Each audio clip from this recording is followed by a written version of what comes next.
My Freedom Trip, A Child's Escape from North Korea by Frances Park and Ginger Park, illustrated by Deborah Reed Jenkins. Many years ago, when I was a little schoolgirl in Korea, soldiers invaded my country. The soldiers drew a big line that divided Korea into two countries, North Korea and South Korea. In North Korea, we could no longer speak our minds or come and go as we pleased. We lost our freedom. Many of us secretly escaped to South Korea, the Freedom Land. This is my story. A peaceful sun shone upon my village in North Korea, over rice paddies and pagoda roofs, on pink petals and ponds and quartz stones on the ground. I walked home from school, down a path where flowering bushes lined the road and a soft breeze carried butterflies. It was a beautiful day. The sky seemed endless, and my eyes were soaring. From here, the world looked as free as the doves swiftly dipping into treetops. But one by one, my classmates had been missing from school. First Yumi, then Yunuk, then Mayuk, my best friends. They had left their homes in the middle of the night to cross the border to the Freedom Land. Now I walked home alone. Then one night, my father came to my room and gently woke me. It was so dark that I could not see his face. He spoke softly. "Tonight I must go on a trip. A man named Mr. Han will guide me to South Korea. He knows of a secret passage where I will cross the border at the shallow end of a river. Appa, I will. Do not go." My father stroked my hair. His fingers were trembling. "Soon, very soon, Mr. Han will return for you, Sue, and he will take you on your freedom trip. Then it'll be your mother's turn." "But why can't we go together?" I pleaded. "Only one of us can go at a time," he tried to explain.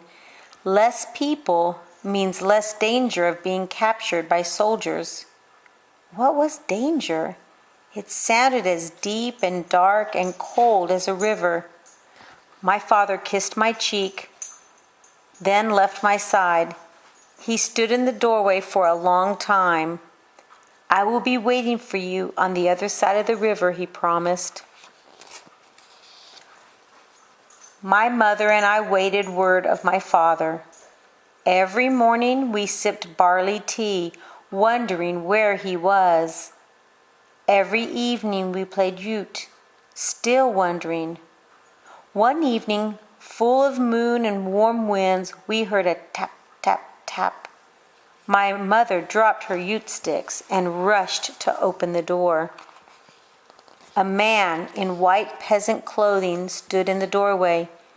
On his back, he carried a big, heavy sack. Behind him, the sky was haunting. As the man stepped inside, I stepped back. He towered over me. Then his face broke into a gentle smile. "Do not be afraid, Sue," he spoke. "I am Mr. Han, your guide. I bring news of your father." My mother held her heart. "Your father is safely settled in the Freedom Land," he told me. "He is waiting for you." My mother quietly rejoiced, then began packing my knapsack with jelly candy, fruit, and clothing. "Tonight you go on your freedom trip, Sue," she carefully announced. "Now quickly, you must change your clothes." "Oh, Ma," I begged, "come with me." She cupped my face and whispered, "Do not worry." Her breath was as warm and soothing as tea. "Mr. Han will return for me, and we will be reunited." My mother hugged me. I could feel her heart beating against mine like a dying dove. "Be brave, Sue," she cried. My freedom trip began by train. Mr. Han took my hand. Silently, we boarded. The train was crowded with passengers bumping into one another. No one spoke or let their eyes meet. I looked out the window. Farms and villages seemed to speed by me. Already I missed my mother's touch. Already our parting seemed like a lifetime ago. The train came to a stop at the foot of a tall rocky mountain. Mr. Han secretly nodded. Then we slipped away from the train and into the night. Up the mountain we walked, with the cries of wild animals in our ears and the moon in our eyes. The woods were all around us. Every few moments, Mr. Han would stop and listen for footsteps.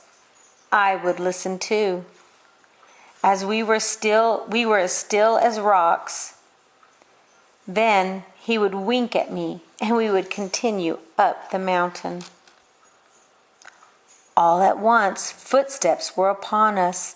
Mr. Han and I crouched in bushes, not breathing. We watched the long shadows of soldiers creep along in a row of rocks. Were we in danger? When the shadows disappeared and the footsteps grew distant, Mr. Han whispered, "The soldiers can spot our shadows on the ground because the moon is bright tonight." Sorrowfully, he squeezed my hand. "We must hide here, Sue, until the moon has fallen from the sky." Mr. Han opened his sack. Then he put a blanket around me and began peeling fruit in the moonlight. How I longed for my father. How I wished he could come and carry me across the river to the Freedom Land. How I longed for my mother. How I wished I was back home playing Yut with her.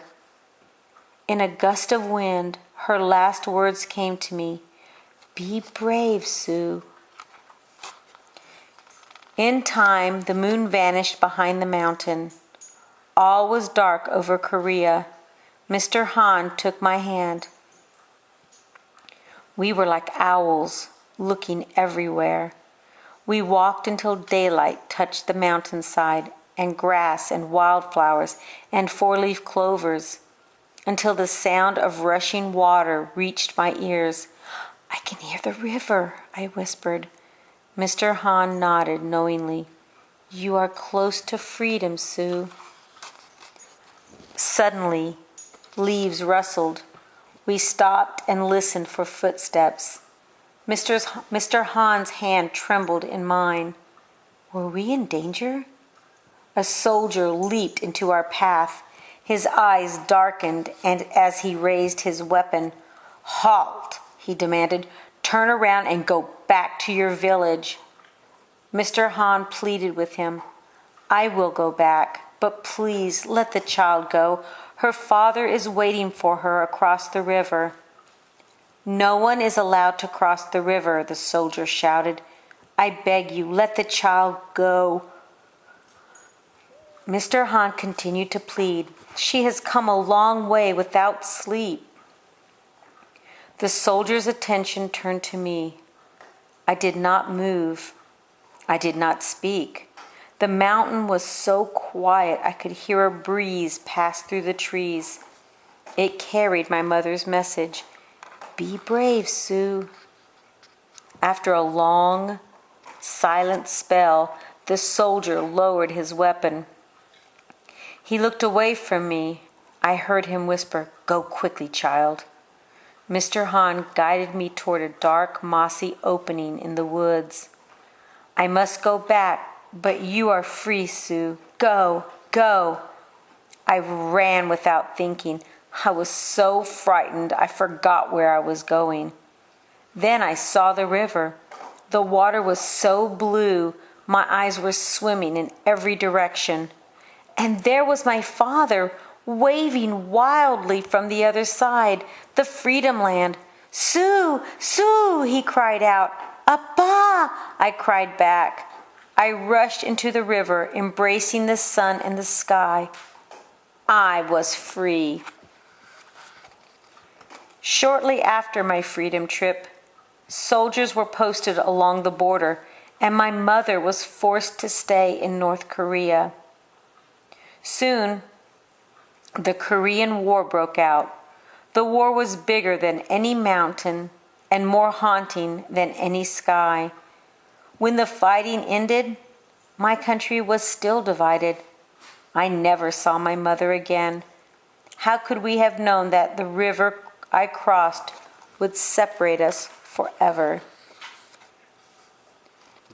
Many years have passed. I am no longer a little schoolgirl, but I still think about Mr. Han, my gentle guide, and about the soldier who set me free. Mostly, I think about my mother. When the evening is full of moon and warm winds, I can still hear her cry, "Be brave, Sue, brave," for the rest of my life.